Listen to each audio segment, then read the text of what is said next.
नमस्कार आहे मित्रांनो. आता कुठं आलोय बघा. आता आलेलो आहे मित्रांनो सासवडच्या पुढे एक 10 किलोमीटर आणि जेजुरीच्या पाठीमागे एक 10 किलोमीटर.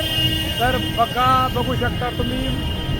माझा खरं न्यूज चॅनल ते हरी सगळ्यांना नमस्कार. काय म्हणता माऊली? काय म्हणता काय वारी चालली मग? बरी ना? बर रात्रीचा मुक्काम कुठं होता? सासवडला. आजचा जेजुरी. बर मग सकाळी किती वाजता निघाला होता तुम्ही? 4 वाजता निघालो. हा, तुमचं गाव? आमचं गाव वाशिम. वाशिम म्हणजे दिंडी का बाहेरून? नाही दिंडी किती नंबरची? नाही, नंबर नाही दिला. बाहेर मध्ये का? ओके, चला सगळीजण त्या तुम्ही का? रामकृष्ण हरी सगळ्यांना माऊली. काय म्हणता, प्रवास होतोय का तुम्हाला? हो, चांगला प्रवास चालू आहे. आमचा पायी चालू आहे. होय का? बर बुलढाणा. अरे वा, आमचे माऊली जालना. बघा किती लांब माऊली. आता सकाळ बसलं त्यांचं अन्नदान चालू असतं तर आपण बघू शकता. जे हरी.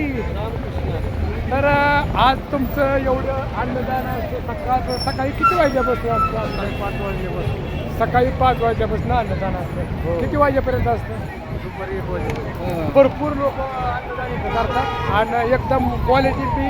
स्वतः मी जेवण केलं म्हणून मला माहिती आहे. आणि ही काय झालंय माहिती का, हे सासवडपासून पुढे एक 10 किलोमीटर आणि जेजुरीपासून अलीकडे एक 10 किलोमीटर. 2 किलोमीटर म्हणजे मधोमध हॉटेल आहे बघा. दिसते का तुम्हाला? ओरिजिनल माऊली ढाबा. बरोबर. मग काय म्हणता? आनंद आहे ना?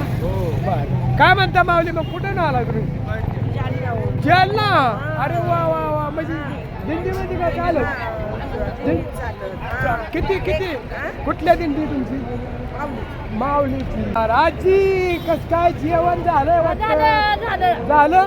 काय मग कसं होतं जेवण? काय होतं मग? काय होतं जेवण? शिरा, भात, पुरी, बर.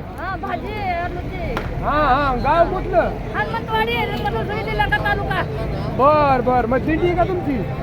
दिंडी. बर मग तुम्ही गाडीत बसताय ना? एकच जावं लागलं तर मग चालत नाही तुम्ही? नाही चालत. काय म्हणता? कुठलंच गाव आहे तुमचं? शेनगाव. अच्छा. मग दिंडी का तुम्ही असं बाहेर? दिंडी का? जेवण तुम्ही केलं का जेवण? उपास आहे का? आज कसं उपास? सोमवार. काय म्हणता माऊली? तुमचा एक नंबर आहे माऊली. माऊलीच कामगार आहे. माऊली शेठ चव्हाण. हा एक नंबर जेवण चाललंय. मस्त चाललंय ना?